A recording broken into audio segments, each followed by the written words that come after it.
Hello, everybody.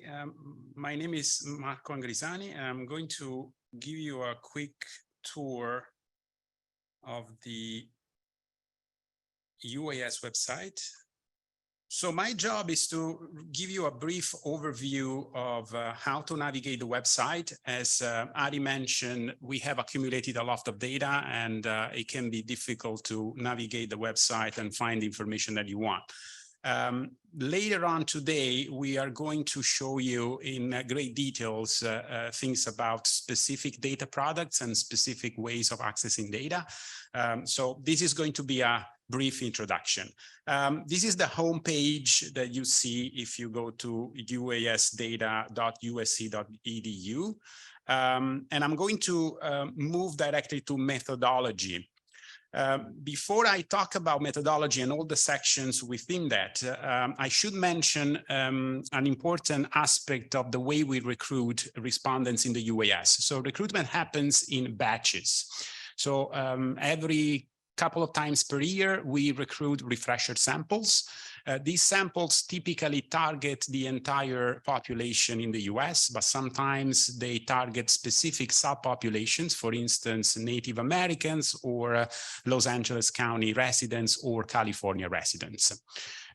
So under recruitment in methodology, you can find a description of the sample composition and also the way we recruit people. So you find information about the recruitment protocol that is in place and that we use.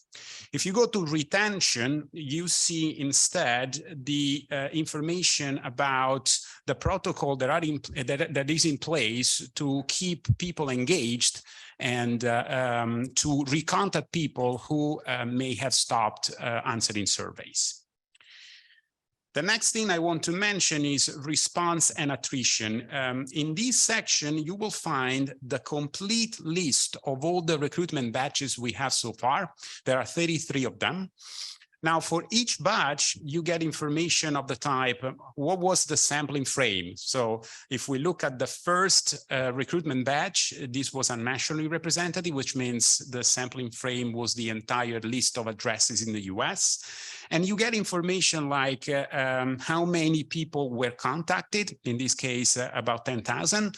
How many people became members, 19% of them. And how many people are still active within that batch nowadays. So it's 10%. And this was recruited back in 2014 when we started.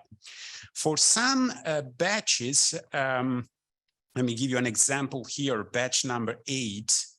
We do recruitment experiments. And in this particular case, we experimented with communicating with people using a priority mail envelope or a regular mail envelope. And the goal here was to understand whether the officiality, if you want, of a priority mail would increase response rate and recruitment rate. At the moment, we only mentioned that in this batch, number 8, there was this experiment. We are working on making all the results of these experiments publicly available. So you can check later on, and it's a question of a month or so, all the results of each experiment. And finally, in this section, not finally, still want to go, is standard variables. This is a list of variables that we attach to each survey in the UAS.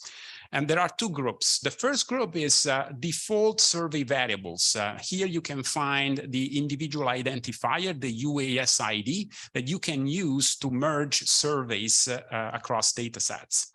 But you also find other information, for instance, the sample type, this one. This is an indicator that tells you the kind of batch the individual was recruited from. So it can be a batch targeting the entire nation or subpopulations. You also have an indicator for all the batches. And then other variables, like, for instance, whether this respondent was provided with a tablet and an internet connection.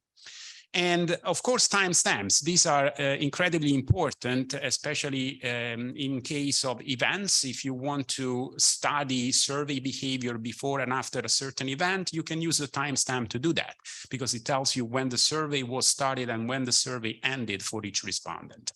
And after that, we have basic demographics, from gender, age, education, household income, and so on and so forth. These are variables that taken from the most recent My Household survey. The My Household survey is our basic demographic survey that we give to every single panel member when they become members. And then there is an update every quarter. So we attach to each survey the most recent demographic information from the My Household survey. And now, yes, finally, in this section, weights. We provide sample weights for each survey that has been completed. Although we do provide preliminary weights, since we make data available while the survey is in the field. If researchers want to run preliminary analysis and they need weights, they can contact us and we can provide them. In this section, you find two links. The first one here, the first at the top, gives you the current weighting methodology and weighting procedure that is in place. If you download this PDF, you find very detailed information about how we compute weights in different ways. And then there is an archive of previous weighting procedures, because things have changed over time. And you may be curious to know what kind of different approaches have been used to compute weights. For instance, if you go to the March 2020 to June 2022 survey weighting procedure, you can find highlights of the type, what kind of raking factors were used to compute post-stratification weights, how we computed population benchmarks, and whether there were some respondents who received no weight, zero weight. And then if you download the PDF, you can get more details about this specific weighting procedure. But the archive gives you the possibility to understand what kind of changes have been implemented over time. So that's it for the methodology part. Let me jump to the survey section. If you click on surveys, you get a list of now 550 surveys that have been administered in the UAS. The first one is the My Household survey that I just mentioned. This is the survey with the basic demographic information. Let's just pick one at random. Let's say UAS 69. If you click on UAS 69, you get to the page where you have more details about this survey. In particular, on the right-hand side of the screen, you see information about how many people were invited and how many people responded and completed the survey. And down here, you have a graph that tells you how long it took for people to complete this survey. On the left-hand side, you have the survey codebook that you can download, and you see all the questions that were asked in this survey. And if you are a data user, now I'm logged in with my credentials, so I can see the data here, and you can download the data either in Stata or CSV format. Not only you can download the data for those who have completed the survey, but you can also download the demographic information for those who were invited and did not complete. So this gives you an opportunity to study whether there are differential characteristics between respondents and non-respondents, which we believe is extremely helpful. Still within surveys, there are a few highlights for special surveys that we run. And the one I want to mention, but very briefly, because there will be presentations about this specifically, is the health and retirement study. The health and retirement study is a very important panel study run by the University of Michigan. It's one of the oldest in the US, the study in 1992, and is targeting individuals over the age of 50. The questionnaire is really comprehensive, and we administer the same questionnaire to everybody in the UAS, regardless of age. And we have done so far 4 waves, and each wave is 2 years apart. And we follow in this case the same frequency as the original study. Then there is a section about the My Household. We have already talked about that. And then there are two sections here where surveys are sorted by the experiment that they contain. And I will talk about this afternoon, and by topic. So if you click on surveys by topic, you see a classification of surveys according to the topic that the questionnaire contains. So for instance, if you are interested in consumer behavior, you can click here and you will find the list of all the surveys that contain questions that have something to do with consumer behavior. Data overview. I'm going to skip, first of all, the COVID-19 section. Ari will talk about our COVID tracking survey in detail later.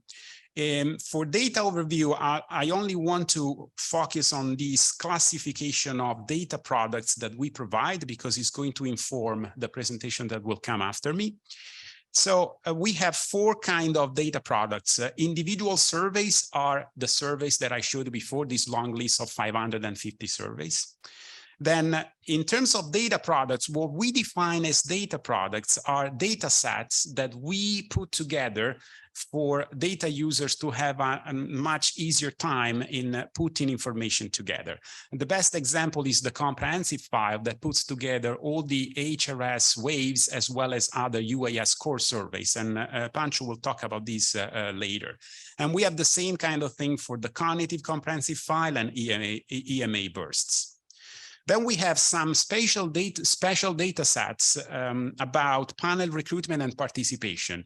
These are data sets where you can find information, for instance, on the number of surveys that each individual was invited to and the number of surveys that they completed. And finally, what we call longitudinal studies. These are studies that were meant to be repeated over time. The COVID tracking survey is a good example of that.